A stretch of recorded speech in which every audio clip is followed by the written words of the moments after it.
এর এক পিস পেঁপে খাবেন আর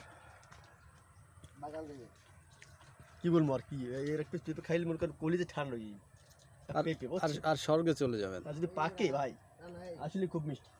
ওই যে দেখেন ওগুলোর ভিতরে লাল, এর চাইতেও বেশি লাল, টকটকা লাল। এই যে মই দেখছি অনেক বলছি এবার যা দিয়ে দিকে বন্ধা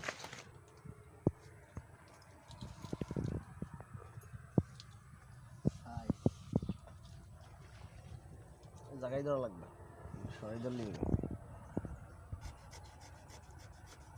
দড়ি সাত দিয়ে